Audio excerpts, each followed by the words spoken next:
सो यार welcome to another episode. और मेरा बहुत मन था कि मैं आयरन मैन के ऊपर कोई शोडाउन बनाऊं, इसलिए मैंने सोचा कि क्यों ना आयरन मैन का कंपैरिजन हल्क से किया जाए। तो इसीलिए आज के सोसम वीडियो में हम कंपेयर करेंगे हल्क और आयरन मैन को। मैं एक चीज पहले ही क्लियर कर दूं कि इस वीडियो में हमने सिर्फ मूवीज के बेसिस में कंपैरिजन किया है और कॉमिक्स को ऐड नहीं किया है, यानी कि ये कंपैरिजन सिर्फ एमसीयू के बेसिस में होने वाला है। लेकिन अगर आपको इन दोनों कैरेक्टर्स का कॉमिक बुक कंपैरिजन चाहिए तो आप मुझे कमेंट करके बता देना।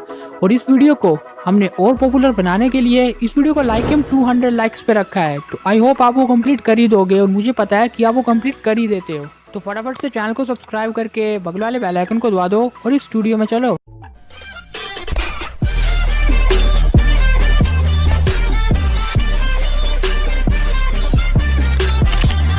तो सबसे पहले हम इनकी कुछ पावर्स और एबिलिटीज को देखने वाले हैं और शुरुआत करेंगे हम आयरन मैन से। तो आयरन मैन के पास जीनियल लेवल इंटेलिजेंस है, आयरन मैन के पास एनर्जी रिपल्सर है, आयरन मैन के पास लेजर बीम्स है, इसके पास मिसाइल प्रोजेक्शन है, तो इसके पास सुपरसोनिक फ्लाइट की भी एबिलिटी है। और यहाँ तक कि हमारा आयरन मैन बिना सूट्स के भी कमाल का हैंड टू हैंड कॉम्बैट करता है, लेकिन हमारे हरे भरे पहलवान के सामने वो कॉम्बैट कहाँ काम आएगा। इसलिए हमने यहाँ पे आयरन मैन के टॉप 2 मोस्ट पावरफुल सूट्स को भी लिया है।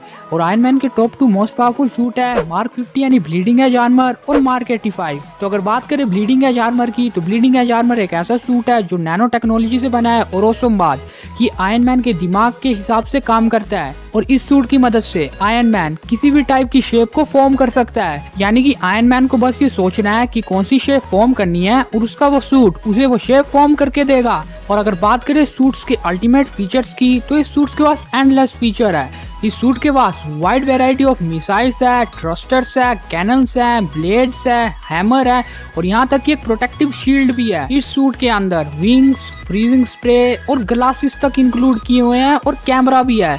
ये सूट इतना कमाल का है कि अगर टोनी इस सूट की मदद से डीप स्पेस में भी चला जाए, लेकिन तब भी इस सूट को कुछ नहीं होगा। और इस सूट के जल में हमने अवेंजर्स इन्फिनिटी वॉर में देखे हैं, क्योंकि अवेंजर्स इन्फिनिटी वॉर में तो था ये। इस मूवी में इसने थैनोस के खिलाफ ऑसम फाइट की थी और इससे भी ऑसम कि इसने पावर स्टोन के रेडिएशन को डिफेंड किया है, जो कि प्लैनेट्स तक डिस्ट्रॉय करने का दम रखता है। तो अगर हम बात करें मार्क 85 सूट की, तो इस सूट में वही फीचर्स है जो ब्लीडिंग एज आर्मर में है, लेकिन अवेंजर्स एंड गेम में इस सूट की मदद से थैनोस के खिलाफ आयरन मैन लास्ट तक विदस्टैंड रहा था। और इसके अलावा इस सूट ने 6 के 6 इन्फिनिटी स्टोन्स के रेडिएशन को संभाला है, जो कि बहुत औसम बात है। और अब हम बात करते हैं इसके अपोनेंट यानी हमारे हरे भरे पहलवान हल्क की। तो हल्क के पास है कमाल का thunder clap, regenerative type healing factor, high intelligence और बुलेट प्रूफ बॉडी। हल्क अपने लंबे लंबे जंप्स की वजह से जाना जाता है। इसके अलावा इसने एवोमिनेशन के साथ कमाल की फाइट की थी और अवेंजर्स में भी इसने कमाल की फाइट की थी। ऐसा लग ही नहीं रहा था कि हल्क जरा सा भी थका हो। अवेंजर्स एज ऑफ अल्ट्रॉन में अल्ट्रॉन की उस आर्मी के साथ ही ऐसी फाइट कर रहा था कि मानो ये किसी चींटी की आर्मी के साथ फाइट कर रहा है। थोर रैग्नारोक में भी थोर के साथ कमाल की फाइट की थी और यहाँ तक कि लास्ट में थोर को नॉकआउट भी किया था, लेकिन इससे पहले थोर को ओवियन डिस्क से वीक किया गया था। और लास्ट में इसने हेला के पेट यानी फेंड्रिक्स तक को मारा है, जो कि यार बहुत कमाल की बात है, क्योंकि हेला का ये पेट बहुत औसम है। और इसके बाद ये सर्टर से भी लड़ने चल पड़ा था, लेकिन थोर ने उसे रोक लिया था। तो ये बात कर ली हमने इनकी पावर्स और एबिलिटीज की। अब हम देखते हैं किस कैरेक्टर में कितना दम, यानी सुपर बैटल और रिजल्ट्स और कंपैरिजन। तो अगर बात करें स्ट्रेंथ की, तो एक तरफ आयरन मैन ने थैनोस के खिलाफ ऑसम फाइट की थी और लास्ट में पावर स्टोन के रेडिएशन से भी उसे कुछ नहीं हुआ था। लेकिन वहीं पे दूसरी तरफ जब हल्क और थैनोस का आपस में कमाल का हैंड टू हैंड कॉम्बैट हुआ था, तो उसमें थैनोस ने हल्क को हरा दिया था। और जहाँ पे अवेंजर्स एंड गेम में आयरन मैन ने 6 इन्फिनिटी स्टोन्स के रेडिएशन को संभाल के चुटकी बजाई थी, तो दूसरी तरफ हल्क ने भी ये किया है। और यहाँ पे औसम बात यह है कि इस टाइम ये 3 चीजों के बारे में सोच रहा था, लेकिन बात ये आती है कि हल्क ने चुटकी आयरन मैन के गाउंटलेट से बजाई थी, लेकिन दूसरी तरफ आयरन मैन ने ये काम अपने सूट से किया है। इसीलिए स्ट्रेंथ में मेरे हिसाब से आयरन मैन हल्क से ज्यादा पावरफुल है। और एक और बात कि आयरन मैन के पास अब ब्लीडिंग एज आर्मर और मार्क 85 जैसे सूट है, जो कि हल्क बस्टर सूट से ज्यादा पावरफुल है। मैं ये इसीलिए कह रहा हूँ क्योंकि आपको पता होगा कि अवेंजर्स एज ऑफ अल्ट्रॉन में आयरन मैन ने हल्क को हल्क बस्टर से ही हरा दिया था। तो अगर सेकंड बात करें ड्यूरेबिलिटी की, तो आयरन मैन ने अब तक जितनी भी फाइट की है, भले ही वो थैनोस के खिलाफ की हो, लोकी की आर्मी के खिलाफ की हो, अल्ट्रॉन के खिलाफ की हो या किसी के भी खिलाफ की हो, लेकिन आयरन मैन उन सब फाइट्स के बाद थका हुआ होता था। लेकिन दूसरी तरफ वही बात करें हल्क की तो इसने अवेंजर्स में भी ऐसी फाइट की थी, लेकिन बाद में ये थका ही नहीं था। और अवेंजर्स एज ऑफ अल्ट्रॉन में भी सेम था और थोर रैग्नारोक में भी सेम था। और सबसे औसम बात कि हल्क के पास रीजनरेटिव टाइप हीलिंग फैक्टर है और एबोमिनेशन को भी इसने हराया है। और रीजनरेटिव हीलिंग फैक्टर होने की वजह से इसके पास कमाल की ड्यूरेबिलिटी आ जाती है, इसलिए ड्यूरेबिलिटी पॉइंट में हल्क आयरन मैन से ज्यादा आगे है।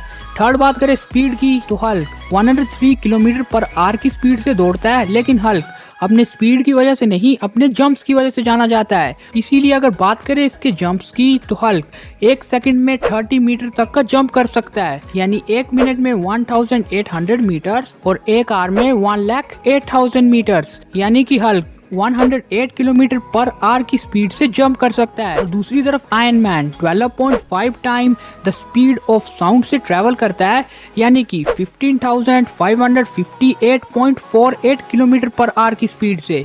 तो यहाँ पे स्पीड में तो आयरन मैन हल्क से ज्यादा आगे है। तो अगर बात करें स्टेमिना की तो भले ही आयरन मैन के पास कमाल का स्टेमिना है, लेकिन रीजनरेटिव टाइप हीलिंग फैक्टर होने की वजह से मेरे हिसाब से स्टेमिना का पॉइंट हल्क को जाता है। और अगर बात करें इनके इंटेलिजेंस की तो यहाँ पे मेरे हिसाब से आयरन मैन ज्यादा इंटेलिजेंट है, क्योंकि इसका परफेक्ट एग्जांपल है अवेंजर्स एंड गेम। क्योंकि ब्रूस जब टाइम मशीन बनाने लगा था तो उससे वो टाइम मशीन नहीं बनी थी, लेकिन वहीं पे दूसरी तरफ आयरन मैन टाइम मशीन का जीपीएस लेके वहाँ आ गया था। तो इससे यही पता चलता है कि इंटेलिजेंस का पॉइंट आयरन मैन को जाता है। तो अगर बात करें इन दोनों की वीकनेस की तो आयरन मैन की वीकनेस उसका ईगो हो सकती है, लेकिन यहाँ पे इसका ईगो ऐड करने का कोई मतलब ही नहीं बनता है।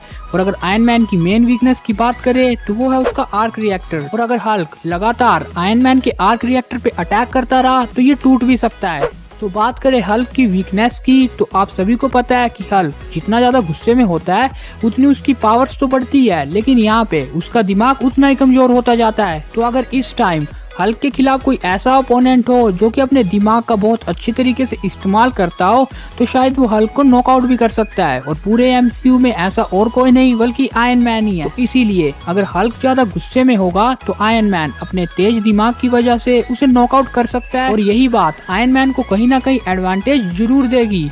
तो इसीलिए वीकनेस पॉइंट में मेरे हिसाब से आयरन मैन ज्यादा पावरफुल है। तो अगर मेरे रिसर्च के हिसाब से या ओवरऑल देखा जाए तो मेरे हिसाब से आयरन मैन इस बैटल को जीत लेगा।